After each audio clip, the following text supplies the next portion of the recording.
এই মুহূর্তে সিলেট রেলওয়ে স্টেশনে আছেন সহকর্মী অপু বণিক, সরাসরি যাব তার কাছে। অপু,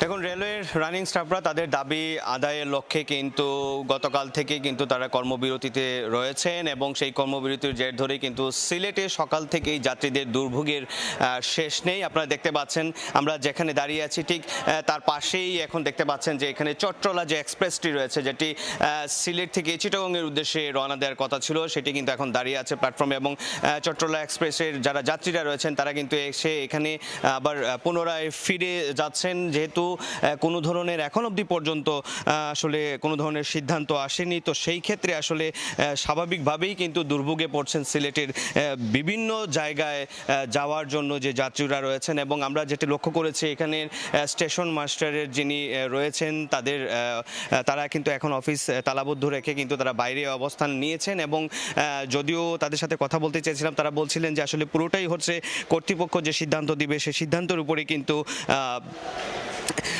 বেস করেই কিন্তু তারা আসলে পরবর্তী যে সিদ্ধান্তগুলো আছে সেগুলো কিন্তু নেবে। এবং আর কিছুক্ষণ আগে আমরা কথা বলছিলাম এখানকার যারা যাত্রীরা ছিলেন তাদের সাথে, তারা কথা বলছিলাম, তারা বলছিলেন যে আসলে অনেকেই ঢাকা যাবেন বা চট্টগ্রামে যাবেন, তারা বলছিলেন যে আমরা টিকিট রিটার্ন করার জন্য যাওয়ার পরেও কিন্তু তারা টিকিটের যে টাকাটা রয়েছে সেই টাকাটা কিন্তু অনেকাংশেই কিছু কিছু লোকদেরকে টাকা ফেরত দেওয়া হয়েছে, আবার অনেককেই বলা হচ্ছে যে রাত 10টার পরে রেল স্টেশনের কাউন্টারে যাওয়ার জন্য, কারণ এর আগে হয়তোবা তারা ভাবছেন যে একটা সিদ্ধান্ত হয়তোবা আসতে পারে।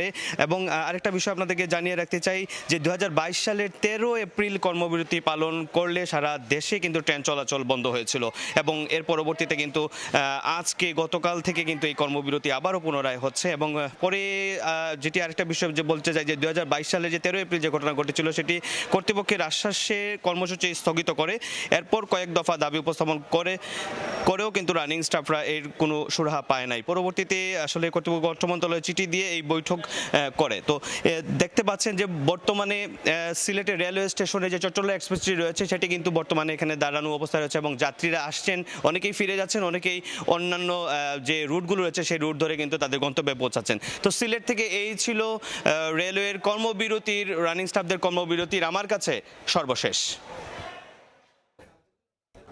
সিলেট থেকে সহকর্মী অপু বণিক।